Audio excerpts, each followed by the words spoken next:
Hey guys, what's up? I hope you are doing well. I am Nisar. Welcome to my channel CNQ Study. ఈరోజు మేము discuss చేస్తున్నాము 27th junior part 1 discuss చేస్తున్నాము. ఇందులో మన lecture timings చూడండి. First of all Hindu news paper part 1 PM start అవుతుంది. Next editorial session part 2 6 PM start అవుతుంది. Daily current affairs very important for your examinations 8 PM start అవుతుంది.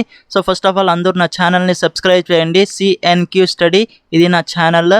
So ఈ ఛానల్ని subscribe చేసి బెల్ ఐకాన్ని కంపల్సరీగా ప్రెస్ చేయండి. వీడియోస్ ఎప్పుడైతే అప్లోడ్ చేస్తానో మీకు నోటిఫికేషన్ అనేది దక్కుతూ ఉంటుంది. దీంతోపాటు సబ్స్క్రైబ్ చేయండి. ఈ టెలిగ్రామ్ ఛానల్ని కూడా జాయిన్ కండి, CNQ స్టడీ. సో PDF దానికి రిలేటెడ్ ఇన్ఫర్మేషన్, ఎగ్జామ్కి టైమింగ్స్, దాంతో రిలేటెడ్ ఇన్ఫర్మేషన్ మొత్తం ఇక్కడ టెలిగ్రామ్ ఛానల్ మీద దక్కుతుంది. సో ఫస్ట్ ఆఫ్ ఆల్ మన లెక్చర్లో ఏమేమి ఉంటుంది చూడండి. ఇంట్రొడక్షన్, దాంతోపాటు quote of the day, world honour news, current affairs, capital and currency, దీంతోపాటు మ్యాప్ ప్రాక్టీస్, యూరోప్ గురించి డిస్కస్ చేస్తున్నాము. Next Hindu vocabulary session, editorials, explanation, static GK, background స్టడీతో ఫ్యాక్చువల్ ఇన్ఫర్మేషన్తో దీన్ని ఎక్సలెంట్ వేలో డిస్కస్ చేద్దాం. సో ఇవన్నీ పార్ట్ 1లో డిస్కస్ చేస్తాము. నెక్స్ట్ పార్ట్ 2లో ఎడిటోరియల్స్ ఉంటుంది. సో దీన్ని కూడా ఎక్సలెంట్ వేలో డిస్కస్ చేద్దాం. సో ఫస్ట్ మన లెక్చర్ని కోట్ ఆఫ్ ద డేతో స్టార్ట్ చేద్దాం. So for every minute you are angry you lose 60 seconds of happiness. So ఎప్పుడైతే మీకు కోపం వస్తుందో సో మీరు 60 సెకండ్స్ని లాస్ చేసుకుంటున్నారు. అంటే 1 minute nearly you are losing your happiness. సంతోషమైన 1 నిమిషాన్ని మీరు కోల్పోతున్నారు యాంగ్రీనెస్ వలన. సో ఎప్పుడైతే కోపం వస్తుందో మీలో ఒక కంట్రోల్ అనేది ఉండాలా. సెల్ఫ్ కంట్రోల్ అనేది ఇంపార్టెంట్. ఈ సెల్ఫ్ కంట్రోల్ ఎవరికైతే ఉంటుందో సో వాళ్ళే ముందుకు వెళ్తారు. సో సెల్ఫ్ కంట్రోల్ లేదంటే కంట్రోల్ చేసుకోండి. ఆ ప్లేస్ నుంచి కోపం వస్తే ఆ ప్లేస్ నుంచి వేరే చోటికి వెళ్ళిపోండి. సో అప్పుడు కోపం అనేది తగ్గుతుంది. సో ఈ కోపంని కంట్రోల్ చేసుకోవడం కూడా it is one of the good హ్యాబిటే. సో దానివల్ల మీకు అన్ని ప్రాబ్లమ్స్ సాల్వ్ అయిపోతాయి. సో ఒక పాజిటివ్ మైండ్తో ముందుకెళ్ళండి, ఒక కాన్ఫిడెన్స్తో ముందుకెళ్ళండి. అప్పుడే మీరు పీస్ఫుల్ లైఫ్ని జీవిస్తారు. నెక్స్ట్ అప్డేట్ గురించి మాట్లాడితే చైనీస్ ట్రూప్స్ ఇంకా మెల్లమెల్లంగా ఇంకా వెళ్ళిపోతున్నారు. సో ఈ లైన్ దగ్గర ఎక్కువగా లైన్ ఆఫ్ యాక్చువల్ కంట్రోల్ దగ్గర Chinese troops building construction work అనేది చేసినారు ఇక్కడ. సో ఇదంతా శాటిలైట్ ద్వారా కనబడుతుంది. సో ఈ బిల్డింగ్ కన్స్ట్రక్షన్ అనేది చేసినారు ఎక్కువగా డిస్ప్యూటెడ్ ఏరియాస్ ఉన్న దగ్గర. సో ఇటువంటి సిచ్యువేషన్ని ఇంకా ఎన్ని రోజుల వరకు ఈ సిచ్యువేషన్ కొనసాగుతుందో, కొంతమంది మాత్రమే వెళ్ళిపోయినారు అక్కడ డిస్ఎంగేజ్మెంట్ జరిగిన తర్వాత. సో ఈ డిస్ప్యూట్ అనేది ముఖ్యంగా 3 ఎయిర్ రీజన్స్ పైన ఉంది. సో ఆ 3 రీజన్స్ గురించి మాట్లాడితే గాల్వాన్ వ్యాలీ మీద ఒక డిస్ప్యూట్ అనేది జరిగింది. నెక్స్ట్ పాంగాంగ్ సో లేక్ మీద, నెక్స్ట్ హాట్ స్ప్రింగ్స్. సో ఈ 3 రీజన్స్లో ఈ డిస్ప్యూట్ అనేది ఉంది. సో దీని మీద ఇంకా టాక్స్ జరిగినాయి. సో దాని తర్వాత ఇంకా చైనీస్ ట్రూప్స్ ఇంకా కొంతమంది అక్కడే ఉన్నారు, మెల్లిమెల్లిగా వెళ్తున్నారు అక్కడ నుంచి. సెమీ పర్మనెంట్ స్ట్రక్చర్స్ అంటే వాళ్ళ స్ట్రక్చర్స్ బిల్డింగ్ కన్స్ట్రక్షన్ చేసినవి టెంట్స్ అవన్నీ అక్కడే ఉన్నాయి కొన్ని చూస్తుంటే ఈ శాటిలైట్ ద్వారా. నెక్స్ట్ అప్డేట్ ఇక్కడ చూడండి ఒకసారి. గాల్వాన్ వ్యాలీ లడాక్ రీజియన్లో పడుతుంది. సో ఈ లడాక్ రీజియన్ మొత్తం మన ఇండియాదే యూనియన్ టెరిటరీ. ఇందులో అక్సై చిన్ ఏరియా అని ఉంది, చైనా ఆక్యుపై చేసుకుని ఉండేది ఇది. సో ఇక్కడ లైన్ ఆఫ్ యాక్చువల్ కంట్రోల్లో ఇక్కడ పడుతుంది. ఈ లైన్ ఆఫ్ యాక్చువల్ కంట్రోల్లో ఇండియా ప్లస్ చైనాకి మధ్య ఉంటుంది. సో ఈ line of actual control area దగ్గరే ఎక్కువగా డిస్ప్యూట్స్ అనేటివి జరుగుతున్నాయి. ఇక్కడ గాల్వాన్ వ్యాలీ మొత్తం తమదే అనేసి చెప్తుంది చైనా. సో ఈ గాల్వాన్ వ్యాలీ దగ్గరే సో 20 సోల్జర్స్ వరకు చనిపోయారు. సో జూన్ 15కి ఈ ఇన్సిడెంట్ అనేది జరిగింది. 20 సోల్జర్స్ చచ్చిన తర్వాత డిస్ఎంగేజ్మెంట్ చేస్తామనేసి టాక్స్ బయటికి పడినాయి. సో దాని మీద ఇంకా హాఫ్ సోల్జర్స్ మాత్రమే వెళ్ళిపోయినారు, ఇంకా హాఫ్ మంది కూడా అక్కడే ఉన్నారు. హాట్ స్ప్రింగ్స్ గురించి మాట్లాడితే ఇక్కడ ఉంది hot spring Pangong so lake ఇక్కడ పడుతుంది. ఒకసారి పాంగాంగ్ సో లేక్ చూడండి ఎంత బ్యూటిఫుల్గా ఉందో పిక్చర్. సో ఇది Pangong so lake. Next update గురించి మాట్లాడితే సుప్రీంకోర్టు CBSE మరియు ICSE ఎగ్జామ్ క్యాన్సిలేషన్కి ఓకే చెప్పింది. సో దీని మీద వచ్చేసి సెంట్రల్ గవర్నమెంట్ ఒక అసెస్మెంట్ ప్లాన్ని తీసుకుని వెళ్ళింది, ముఖ్యంగా CBSE central board of secondary examination మీద. దీని మీద గ్రేడింగ్స్ ర్యాంకింగ్స్ ఏ విధంగా ఇస్తామంటే ముఖ్యంగా అసెస్మెంట్ ఎగ్జామినేషన్ని బేస్ చేసుకొని దీని మీద మార్కింగ్స్ అనేటివి ఇస్తాము. సో ఒకసారి 3 సబ్జెక్ట్స్ మోర్ దాన్ 3 సబ్జెక్ట్స్ రాసిన వాళ్ళకి బెస్ట్ ఆఫ్ 3 సబ్జెక్ట్స్ యొక్క యావరేజ్ తీసుకొని మార్క్స్ అనేది అలాట్మెంట్ చేస్తాము అనేసి చెప్తున్నారు. నెక్స్ట్ జస్ట్ 3 సబ్జెక్ట్స్ రాసిన వాళ్ళకి లేదా 3 కన్నా తక్కువ రాసిన వాళ్ళకి <3 వాళ్ళకి బెస్ట్ ఆఫ్ 2 సబ్జెక్ట్స్ని యావరేజ్ తీసుకొని దాని మీద మార్కింగ్ అనేది ఇస్తాము, మార్క్స్ అనేటివి అలాట్ చేస్తాము. నెక్స్ట్ ఏ సబ్జెక్ట్స్ రాయని వాళ్ళకి వాళ్ళ యొక్క ఇంటర్నల్ మార్క్స్ మరియు ప్రాక్టికల్ మార్క్స్ తీసుకొని అలాట్మెంట్ మార్క్స్ అలాటింగ్ అనేది చేస్తాము అనేసి ఓవరాల్గా మాట్లాడితే అందరూ పాస్ అనేసి డిక్లేర్ చేసినారు. నెక్స్ట్ దీని మీద ఈ ఎగ్జామినేషన్ జూలై 1 టు జూలై 15 వరకు జరిగేటివి. సో దీని మీద సుప్రీంకోర్టు మీద కేసు అనేది వెళ్ళింది, ప్లీ అనేది దాఖలైంది. సో దాని మీద ఇప్పుడు డెసిజన్ అనేది బయటపడింది. దీని మీద ఇంకా ఐసిఎస్సి దీని మీద ఒక క్లారిటీ అనేది లేదు. ఎగ్జామినేషన్ ఏ విధంగా మార్కింగ్స్ అనేటివి ఇస్తారు, గ్రేడింగ్స్ ఏ విధంగా అలాట్మెంట్ చేస్తారు అనేది క్లారిటీ ఇంకా 1 వీక్లో తెలుస్తుంది. నెక్స్ట్ అప్డేట్ గురించి మాట్లాడితే అస్సాం గువాహటిలో ఇంకా 14 డేస్ వరకు లాక్డౌన్ అనేది కొనసాగించారు. సో ఈ లాక్డౌన్కి జస్ట్ 1 or 2 డేస్ టైమింగ్ ఇచ్చినారు. సండే నుంచి ఈ లాక్డౌన్ అనేది స్టార్ట్ అవుతుంది. సండే మిడ్-నైట్ అర్ధరాత్రి నుంచి ఈ లాక్డౌన్ స్టార్ట్ అవుతుంది. అందువల్ల ఎసెన్షియల్ గూడ్స్ కొనుక్కునేకి పబ్లిక్ మొత్తం బయటికి వచ్చేసినారు జనాలు. సో ఈ సిచ్యువేషన్ జరుగుతుంది అస్సాంలో. అస్సాం క్యాపిటల్ డిస్పూర్. నెక్స్ట్ ఇక్కడ ఉన్న CM Sarbananda Sonowal. Next update గురించి మాట్లాడితే ఇక్కడ చీఫ్ మినిస్టర్ సిచ్యువేషన్ నార్మల్గానే ఉంది, ఢిల్లీ ఈజ్ అండర్ కంట్రోల్ అనేసి చెప్తున్నారు. కేసెస్ అనేవి పెరుగుతున్నాయి కానీ ఢిల్లీని మేము కంట్రోల్ చేసాము అంటున్నారు. సో ఈ కంట్రోల్ చేసిన సిచ్యువేషన్లో కొంతమంది నార్మల్గా ఉండే వాళ్ళకి హోమ్ క్వారంటైన్కే పంపిస్తున్నారు. వాళ్ళకి సపరేట్ హాస్పిటలైజేషన్ ఏం అవసరం లేదు, హాస్పిటల్స్ వాళ్ళ ఇళ్లలోనే ఉండొచ్చు అనేసి చెప్తున్నారు. సో ఇది ఎంతవరకు సాధ్యమవుతుందో చూద్దాం. సో ఢిల్లీ అండర్ కంట్రోల్ అంటున్నారు. సో ఈ నేషనల్ క్యాపిటల్ రీజన్ని ఏ విధంగా నిజమో ఎంతవరకు నిజమో ఇతనికే తెలియాలి. ఈ నెక్స్ట్ అప్డేట్ గురించి తెలుసుకుంటే ఇంకా స్కీమ్స్ అనేటివి ఇచ్చినారు. లిక్విడిటీ విండో అనేది ఓపెన్ చేసింది RBI, reserve bank of India. ముఖ్యంగా ఎస్ బ్యాంక్కి 50,000 crores అనేటివి ఇచ్చింది. సో ఇది ముఖ్యంగా డెవలప్మెంట్ పర్పస్ కోసం ఇది ఇచ్చింది.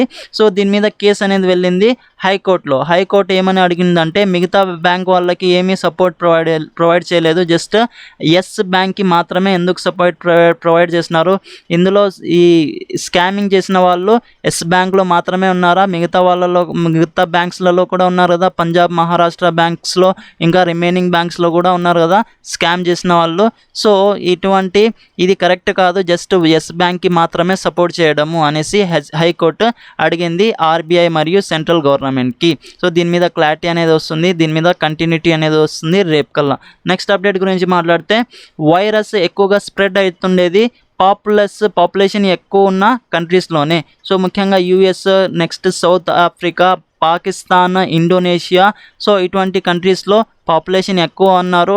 నెక్స్ట్ ఇంకా ఇండియా గురించి మాట్లాడితే ఇండియాలో కూడా పాపులేషన్ ఎక్కువ ఉంది. సో ఇక్కడే ఎక్కువగా స్ప్రెడ్ అవుతుంది ఈ corona virus disease. So corona virus disease ప్లేస్లో ఫస్ట్ ఉండేది USA, United states of America. Second place goes to Brazil corona virus disease గురించి మాట్లాడితే. Next third place Russia, fourth place goes to ఇండియాలో ఓవరాల్గా 5 lakhs వరకు చేరుకుంటున్నాయి cases. Next ఇక్కడ యూఎస్ఏలో more than 24 lakhs. ఇక్కడ 5th place UK ఉంది. So ఇక్కడ కూడా కేసెస్ ఎక్కువగా ఉన్నాయి. సో ఇప్పుడు సౌత్ ఆఫ్రికా, పాకిస్తాన్, ఇండోనేషియాలో ఎక్కువగా పాపులేషన్ ఉంది కాబట్టి అక్కడ కూడా ఎక్కువ కరోనా వైరస్ డిజీజ్ అనేది స్ప్రెడ్ అవుతుంది. ఒకసారి మ్యాపింగ్లో చూద్దాం. ఇది మన బ్యూటిఫుల్ ఇండియా. ఇక్కడ కూడా కరోనా వైరస్ కేసెస్ ఎక్కువగా పెరిగిపోతున్నాయి. పాకిస్తాన్, నెక్స్ట్ ఇండోనేషియా ఇక్కడ ఉంది, ఇండోనేషియా, సౌత్ ఆఫ్రికా. సో ఇటువంటి రీజియన్స్లో పాపులేషన్ ఎక్కువ ఉంది, అందువల్ల ఈ వైరస్ అనేది ఎక్కువగా స్ప్రెడ్ అవుతుంది. ఇంకా యూఎస్ఏ గురించి మాట్లాడితే యూఎస్ఏ ఇక్కడ ఉంది, United states of America. Russia ఇక్కడ ఉంది, first place USA. Second place Brazil ఇక్కడ ఉంది. Third place Russia. Fourth place మన ఇండియాలో ఉంది ఈ కేసెస్ ఎక్కువగా. 5th ప్లేస్ యూకేకి ఎక్కువ కరోనా వైరస్ డిజీజెస్ ఉన్నాయి. సో అందువల్ల ఈ కరోనా వైరస్ గురించి తెలుసుకుంటే దీనికి సిమ్టమ్స్ ఏమేమి ఉన్నాయో చూడండి. హై కాఫ్ అనేది వస్తుంది, డ్రై కాఫ్, హై ఫీవర్ ఉంటుంది, సోర్ థ్రోట్, పెయినింగ్ అనేది ఉంటుంది ఈ థ్రోట్లో. నెక్స్ట్ డిఫికల్టీ ఇన్ బ్రీతింగ్, శ్వాస తీసుకోవడంలో కొంచెం కష్టంగా ఉంటుంది. ఎయిర్ దీనికి స్ప్రెడ్ అయ్యేది ఏ విధంగా స్ప్రెడ్ అవుతుందంటే కాఫ్, దగ్గు లేదా తుమ్మడం వల్ల ఇది స్ప్రెడ్ అవుతుంది. హ్యాండ్స్ని కలపడం వల్ల, నెక్స్ట్ ఇంప్యూర్ మెటీరియల్స్ని యూజ్ చేయడం వల్ల, మాస్ గ్యాదరింగ్ ఎక్కువగా గ్రూప్లో ఉంటే ఇవి స్ప్రెడ్ అవుతుంది. దాని తర్వాత దీని నుంచి బయటపడాలంటే ప్రికాషన్స్ ఏమేమి తీసుకోవాలా? Wash your hands daily. Next wear mask కంపల్సరీగా వేర్ చేయాలా. Next avoid being with sick పీపుల్తో కాంటాక్ట్ అనేది ఉండకూడదు. డిసీజెస్ ఉన్న వాళ్ళ దగ్గర, నెక్స్ట్ షుగర్ బీపీ ఎక్కువగా ఉన్న వాళ్ళ దగ్గర, ఈ కరోనా వైరస్ వచ్చిండే వాళ్ళ దగ్గర నుంచి దూరంగా ఉండాలి. నెక్స్ట్ దాంతోపాటు కాఫ్ మరియు స్నీజింగ్ అంటే దగ్గు మరియు తుమ్ము వచ్చినప్పుడు మొహం మీద కర్చీప్ అనేది కంపల్సరీగా ప్లేస్ చేసుకోవాలి. సో ఈ సిచ్యువేషన్స్ అన్నీ చూస్తుంటే ఈ కరోనా వైరస్ డిజీజ్ కేసెస్ అనేటివి విచ్చలవిడిగా పెరిగిపోతున్నాయి. దానివల్ల ఈ ప్రికాషన్స్ కంపల్సరీ. సో అందరూ దీన్ని పాటించాలి. నెక్స్ట్ అప్డేట్ గురించి మాట్లాడితే ఈ కరోనా వైరస్ డిజీజెస్ వల్ల ఎగ్జామ్స్ని క్యాన్సిల్ చేయండి అనేసి మహారాష్ట్ర సీఎం ఉద్ధవ్ ఠాక్రే గారు పీఎం నరేంద్ర మోడీజీ గారికి ప్రార్థించారు. సో ఆ రిక్వెస్ట్ అనేది పంపించారు. సో దాని మీద డెసిజన్ ఏం తీసుకుంటారో ప్రధాని మోడీజీ రేపటికల్లా తెలుస్తుంది, లేదా సోమవారం కల్లా బయటికి వస్తుంది. సో ఈ ప్రధాని మోడీజీని ఆయన ఏమని కోరారంటే ఏఐసిటిఈ మరియు సిఓఏ ఫార్మసీ ఇటువంటి కౌన్సిల్స్ని మాట్లాడి ఒక మంచి డెసిజన్ సెమిస్టర్ ఫైనల్ ఎగ్జామినేషన్స్ని క్యాన్సిల్ చేయండి అని ప్రపోజల్ పెట్టినారు ఉద్ధవ్ ఠాక్రే గారు పీఎం నరేంద్ర మోడీజీ గారికి. నెక్స్ట్ అప్డేట్ గురించి మాట్లాడితే నిన్న జరిగిన ఇన్సిడెంట్లో ఒక మైనర్ బాయ్ సిఆర్పిఎఫ్ జవాన్ 3 మిలిటెంట్స్ 3 టెర్రరిస్ట్ చనిపోయినారు. ఇది కాశ్మీర్లో జరిగింది ఇన్సిడెంట్. సో గన్ ఫైరింగ్ అనేది జరిగింది, దానివల్ల అటాక్స్ ఎక్కువగా అయినాయి. ఇందులో 5 మెంబర్స్ చనిపోయినారు. సో ఇటువంటి సిచ్యువేషన్ అనేది జరుగుతుంది జమ్మూ అండ్ కాశ్మీర్లో. కానీ మేము ఇండియాలో మేమే హాయిగా ఉంటున్నాము. ఇప్పుడు ఆంధ్రప్రదేశ్ తెలంగాణలో ఉండే వాళ్ళే, కానీ కరోనా వైరస్ డిజీజెస్ వల్ల ఎక్కువగా ఇబ్బందికరంగా ఉంది. సో అందరూ కూడా ఈ కరోనా వైరస్ డిజీజెస్కి ప్రికాషన్స్ అనేటివి తీసుకోండి, లేదంటే చావు అనేది ఖాయం. నెక్స్ట్ అప్డేట్ గురించి ఎందుకంటే ఈ వ్యాక్సిన్ అనేది ఇంతవరకు రాలేదు. సో ఈ వ్యాక్సిన్ వచ్చేకల్లా 6 months అనేది పడుతుంది మార్కెట్లో వచ్చేకల్లా. సో ఈ విధంగా ప్రికాషన్స్ అనేటివి తీసుకోండి. నెక్స్ట్ అప్డేట్ గురించి మాట్లాడితే రైల్వేస్ స్పెషల్ ట్రైన్స్ ఇంకా తయారు చేస్తూనే ఉన్నాయి, ఇంకా ఎక్కువగా స్పెషల్ ట్రైన్స్ని పంపిస్తున్నాయి. సో ఈ రిపోర్ట్ ఇచ్చింది railway board chairman YV Yadav గారు చెప్పినారు. సో ఇంకా స్పెషల్ ట్రైన్స్ ముఖ్యంగా మైగ్రెంట్ వర్కర్స్ చాలామంది ఉన్నారు, వాళ్ళని ట్రాన్స్పోర్ట్ చేయడానికి ఇటువంటి ఫెసిలిటీస్ అనేటివి ప్రొవైడ్ చేస్తున్నారు. రాజధాని ఎక్స్ప్రెస్ని ఇక్కడ క్లీనింగ్ చేస్తున్నారు. నెక్స్ట్ అప్డేట్ గురించి మాట్లాడితే ట్రంప్ అడ్మినిస్ట్రేషన్ ఏమని అడిగిందంటే సుప్రీంకోర్టుకి, అక్కడున్న సుప్రీంకోర్టు పేరు ఫెడరల్ కోర్ట్ అని పిలుస్తారు. అక్కడున్న సుప్రీంకోర్టుకి ఫెడరల్ కోర్ట్ అనేసి పిలుస్తాము, ఇక్కడ సుప్రీంకోర్టు అంటాము. సో ఆ సుప్రీంకోర్టుకి ట్రంప్ ఏమని అడిగినారంటే ఒబామా కేర్ని క్యాన్సిల్ చేయండి, దీనివల్ల యూజ్ అనేది లేదు అనేసి ట్రంప్ అడుగుతున్నారు. సో ఇది క్యాన్సిల్గానే చేస్తే ఒబామా కేర్ 20 million అమెరికన్స్కి హెల్త్ లాస్ అనేది జరుగుతుంది. ఎందుకంటే ఎక్కువ మంది దీని మీదే డిపెండ్ అయి ఉన్నారు ఒబామా కేర్ ఫండ్స్ మీద. మన ఇండియాలో పిఎం కేర్ ఫండ్స్ స్టార్ట్ చేసినారు కదా, సో దీనిలాగే ఉంటుంది ఇది కూడా ఒబామా కేర్. ఇది ముఖ్యంగా డిసీజెస్ హెల్త్ వాళ్ళకి, డిసీజెస్ ఎవరికైతే వస్తాయో వాళ్ళకి హెల్త్ ప్యాకేజ్ అనేది ప్రొవైడ్ చేస్తుంది Obama care. Next PM cares గురించి మాట్లాడితే ఇది స్టార్ట్ చేసినది 28 March 2020కి స్టార్ట్ చేసినారు. సో ఇందులో డొనేషన్ మినిమమ్ 10 rupees నుంచి ఎక్కువగా ఇంకా ఎంతవరకైనా ఇవ్వచ్చు. నెక్స్ట్ ఇది ఇందులో 4 members ఉంటారు. ఫస్ట్ పిఎం ఉంటారు, next defence minister Rajnath Singh, second finance minister Nirmala Sitharaman, third home minister Amit Shah, వీళ్ళంతా ఇందులో మెంబర్షిప్గా ఉంటారు. సో ఇది పిఎం కేర్స్ మీద ఒక క్వశ్చన్ మార్క్ కూడా రైజ్ అయింది. ఈ పిఎం కేర్స్ యొక్క ఫండ్స్ని ఆర్టీఐ లోపల తీసుకుని రండి అనేసి ఒక క్వశ్చన్ మార్క్ అనేది రైజ్ అయింది. సో దీని మీద ఎప్పుడు ఆర్టీఐ లోపల తీసుకుని వస్తారో చూద్దాం.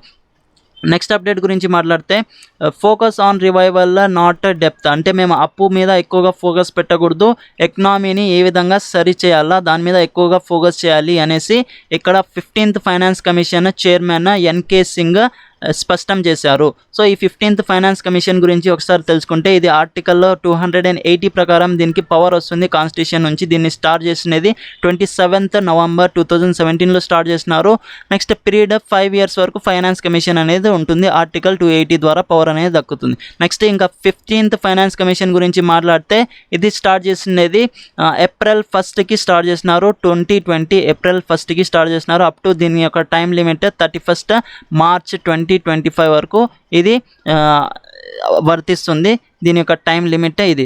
నెక్స్ట్ దీన్ని అపాయింట్ చేసేది ప్రెసిడెంట్, దీన్ని అపాయింట్ చేస్తారు అకార్డింగ్ టు ఆర్టికల్ 280. నెక్స్ట్ దీనికి అపాయింట్మెంట్ ముఖ్యంగా ట్యాక్సెస్ షేరింగ్ అనేది ఏ విధంగా చేయాలా, సెంటర్ మరియు స్టేట్కి మధ్య షేరింగ్ అనేది ట్యాక్సెస్ ఏ విధంగా చేయాలా దాని మీద ఇది మాట్లాడుతుంది. రీసెంట్గా ఒక member, finance commission member, AP గవర్నమెంట్కి మెంబర్గా ఉన్నారు ఇతను, బీపీఆర్ వితల్, ఆయన డెత్ కూడా జరిగింది రీసెంట్గా. నెక్స్ట్ మ్యాప్ ప్రాక్టీస్ చేద్దాము. బల్గేరియా ఒక బాల్కన్ కంట్రీస్ అంటే బాల్కన్ మౌంటైన్స్ అనేటివి ఉంటాయి ఇక్కడ.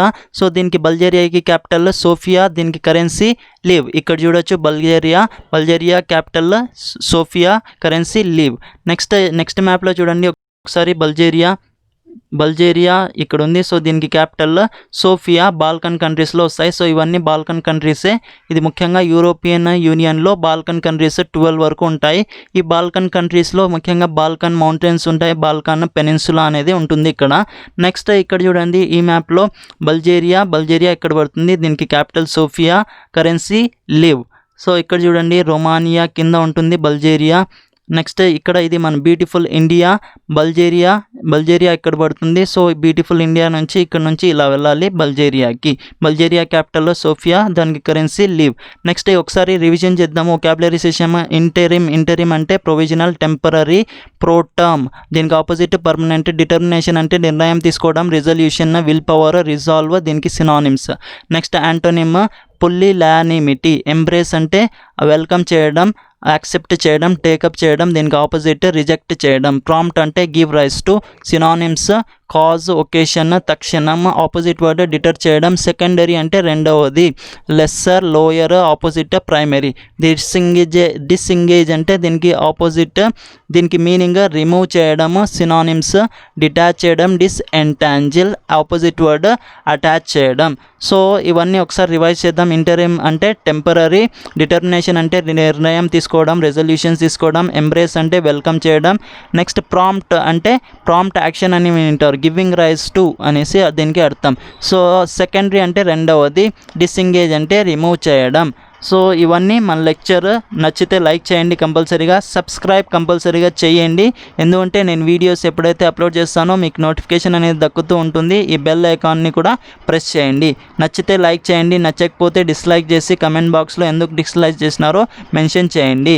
సో ఇది నా టెలిగ్రామ్ ఛానల్ CNQ స్టడీ, దీన్ని కూడా జాయిన్ చేయండి PDF పర్పస్ కోసము. PDF ఇక్కడ దక్కుతుంది. నెక్స్ట్ టైమింగ్స్, ఇన్ఫర్మేషన్ రిలేటెడ్ దీన్ని కూడా ఇక్కడ డిస్కస్ చేస్తాము. నెక్స్ట్ లింక్ డిస్క్రిప్షన్ బాక్స్ కింద ఉంటుంది.